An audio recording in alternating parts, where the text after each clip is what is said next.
दोस्तों, जब भी अघोरी शब्द सुनाई देता है तो मन में तुरंत एक डरावनी छवि उभरती है। श्मशान, राख से लिपटा शरीर, हाथ में खोपड़ी और अजीब सी साधना। लोग कहते हैं अघोरी भयानक होते हैं। वे श्मशान में रहते हैं। वे इंसानी खोपड़ियों का इस्तेमाल करते हैं। लेकिन क्या अघोरियों की सच्चाई सच में इतनी डरावनी है, या हम केवल आधी अधूरी बातें जानते हैं?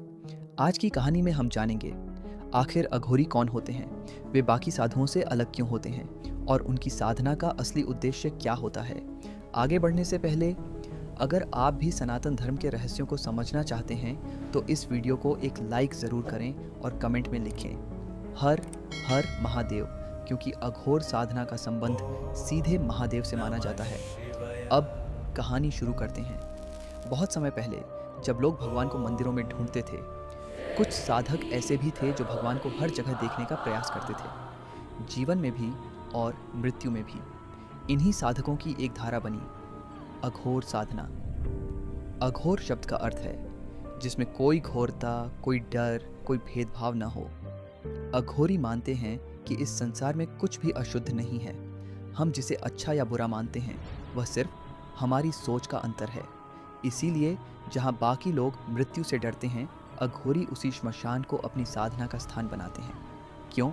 क्योंकि उनके अनुसार श्मशान वह जगह है जहाँ इंसान का अहंकार खत्म हो जाता है। वहाँ न राजा रहता है न भिखारी, सब एक समान हो जाते हैं। अब सोचिए, जहाँ बाकी साधु मंदिरों में पूजा करते हैं, अघोरी मृत्यु के बीच बैठकर ध्यान करते हैं, क्योंकि वे मानते हैं अगर मृत्यु का डर खत्म हो गया तो जीवन का हर डर खत्म हो जाता है। अब एक बात जो लोगों को सबसे ज़्यादा डराती है, अघोरी कभी कभी श्मशान की राख अपने शरीर पर लगाते हैं। लोग सोचते हैं यह डरावना है, लेकिन उनके लिए यह एक स्मरण है कि शरीर एक दिन राख बन जाएगा।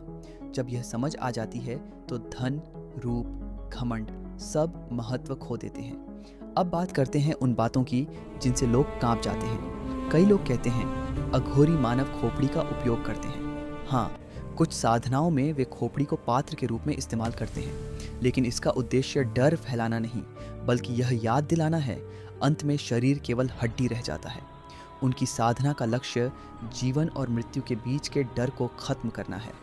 अब समझिए वे बाकी साधुओं से अलग क्यों होते हैं। जहाँ सामान्य साधु शुद्धता और नियमों पर जोर देते हैं, अघोरी हर भेदभाव को मिटाने की साधना करते हैं। उनके लिए न कोई ऊंच नीच, न कोई छुआछूत।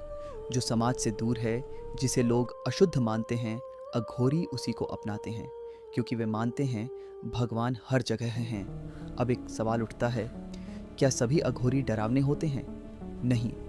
असली अघोरी अक्सर लोगों की नज़रों से दूर रहते हैं। वे प्रसिद्धि नहीं चाहते।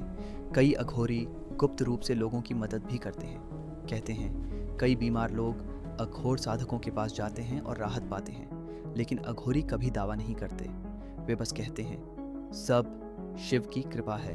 अब एक महत्वपूर्ण बात, आजकल कई लोग अघोरी का रूप बनाकर डर या अंधविश्वास फैलाते हैं, लेकिन असली अघोरी न दिखावा करते हैं, न भीड़ इकट्ठा करते हैं। वे चुपचाप साधना करते हैं। दोस्तों, अघोरी की सच्चाई डरावनी कम, गहरी ज़्यादा है। वे हमें याद दिलाते हैं जीवन अस्थायी है, मृत्यु से डरना नहीं, समझना चाहिए, और जब डर खत्म हो जाता है तभी इंसान सच में मुक्त होता है शायद। इसीलिए अघोरी महादेव के सबसे नज़दीक माने जाते हैं, क्योंकि शिव भी श्मशानवासी हैं, भस्म लगाते हैं और जीवन मृत्यु से परे।